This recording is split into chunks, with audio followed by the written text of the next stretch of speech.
E aí pessoal, tudo bem? Bom, hoje vamos falar sobre fusível na partida estrela-triângulo.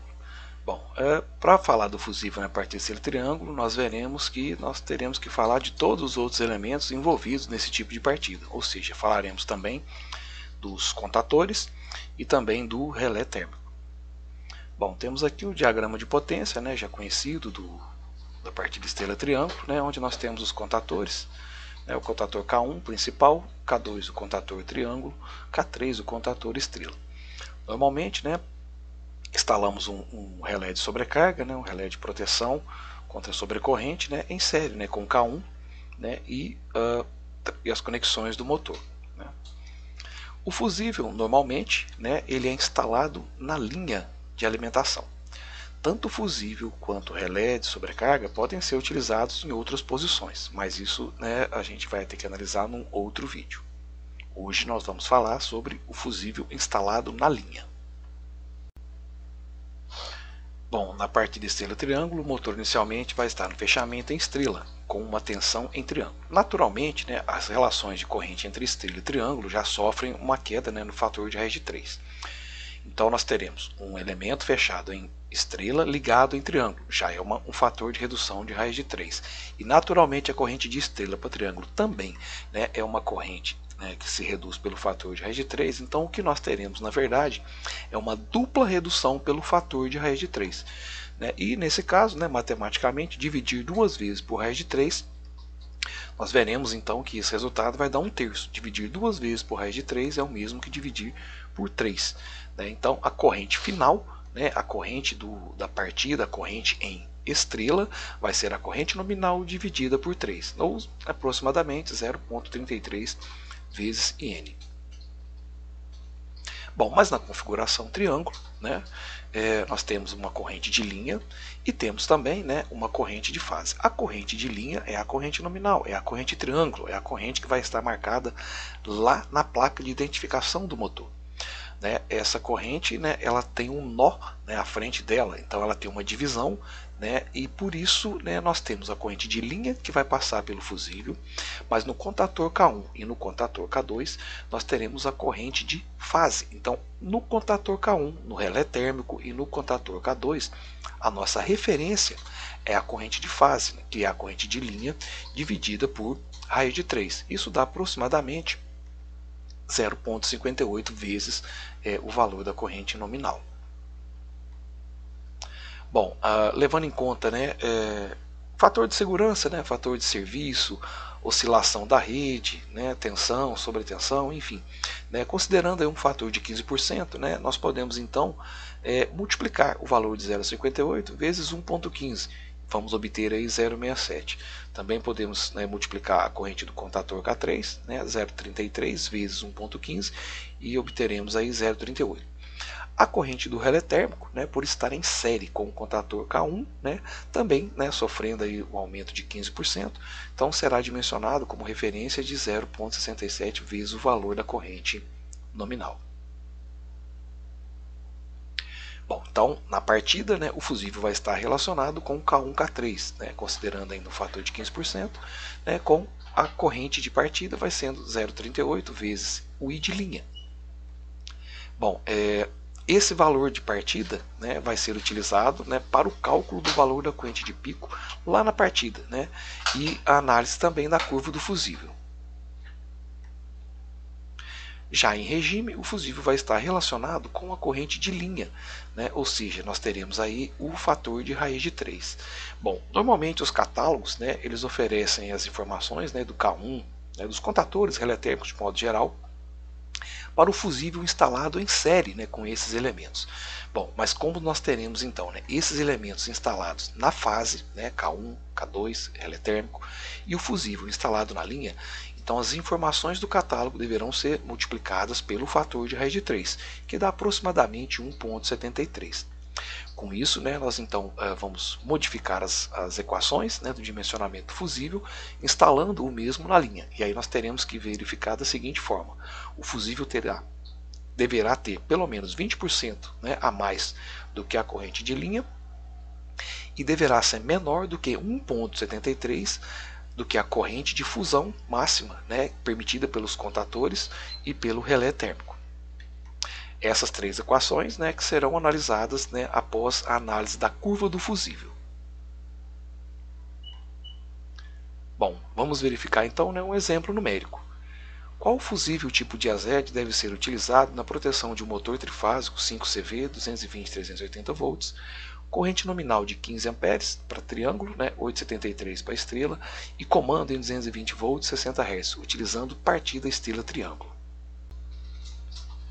Bom, primeiramente nós teremos que calcular a corrente de partida, né? A corrente de partida, né, como visto em equações anteriores, né, vai ser obtida, né, de 0,38 vezes N, né? 0,38 é 1/3 da corrente nominal, né, acrescido aí de 15%. Né?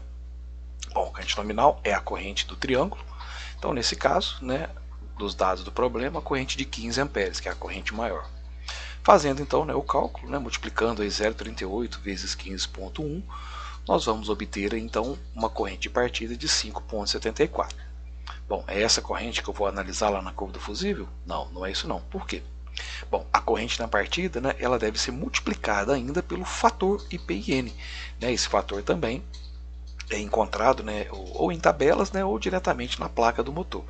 Então a corrente de pico, né, ela vai ter que ser utilizada esse multiplicador vezes o valor da corrente de partida.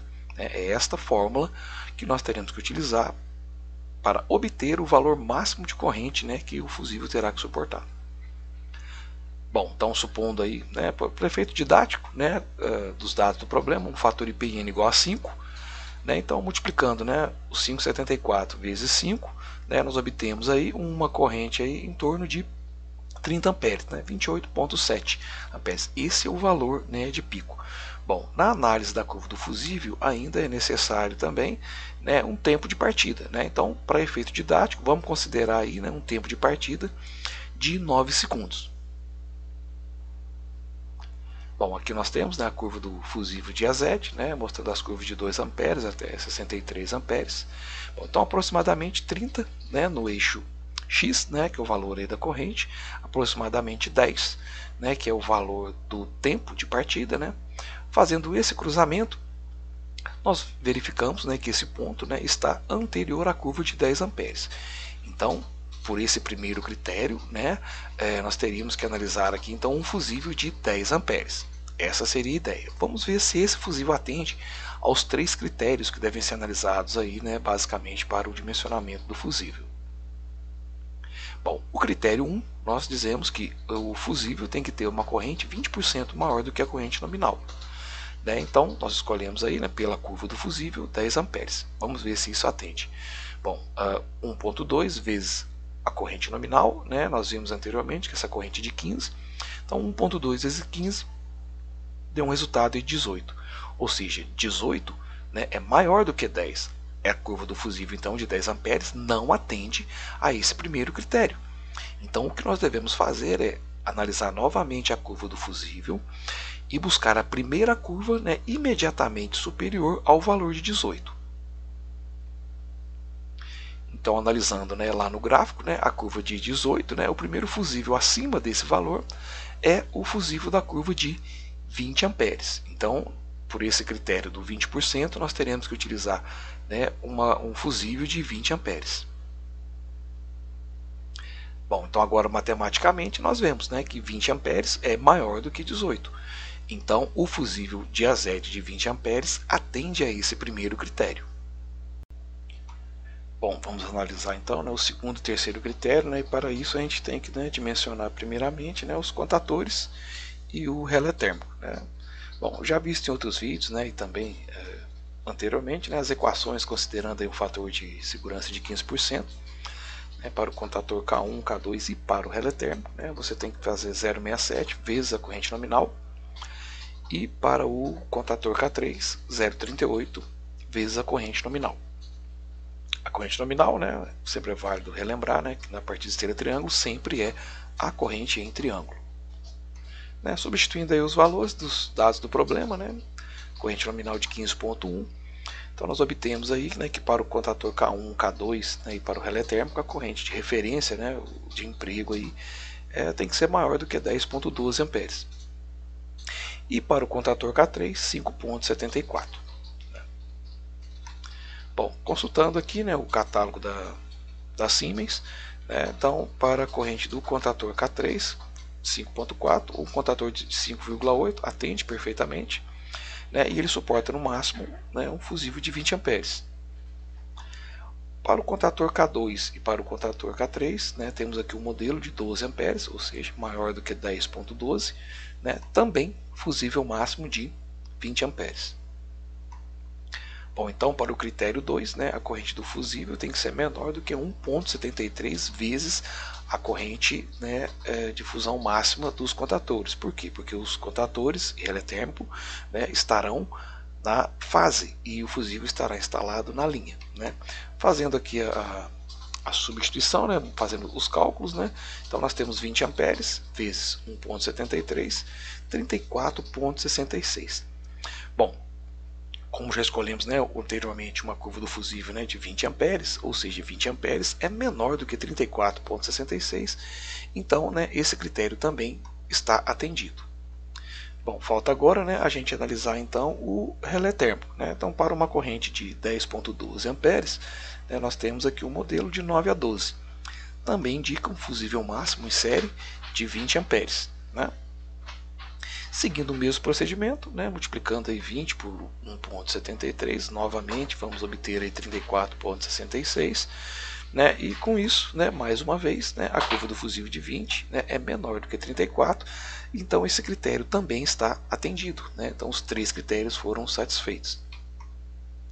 Bom, finalmente então, para o dimensionamento do fusível, analisando os três critérios, né, o primeiro critério com relação a 20% da corrente nominal, 20 é maior do que 18. Critério 2 e critério 3, né, a corrente do fusível tem que ser menor do que 1,73, né, a corrente, né, do fusível máximo permitido para os contadores, ou seja, 20 é menor do que 35, né, 34,66. Ou seja, um motor 220-380, 15 amperes com um fator IPN de 5, né, e foi considerado um tempo de partida de 9 segundos, né, para sua total proteção, né, podemos utilizar então aí um fusível, né, de 20 amperes. Bom, sobre o dimensionamento do fusível, né, na parte de esteira triângulo, era isso que eu tinha para falar para vocês. Um forte abraço e até o próximo vídeo, pessoal.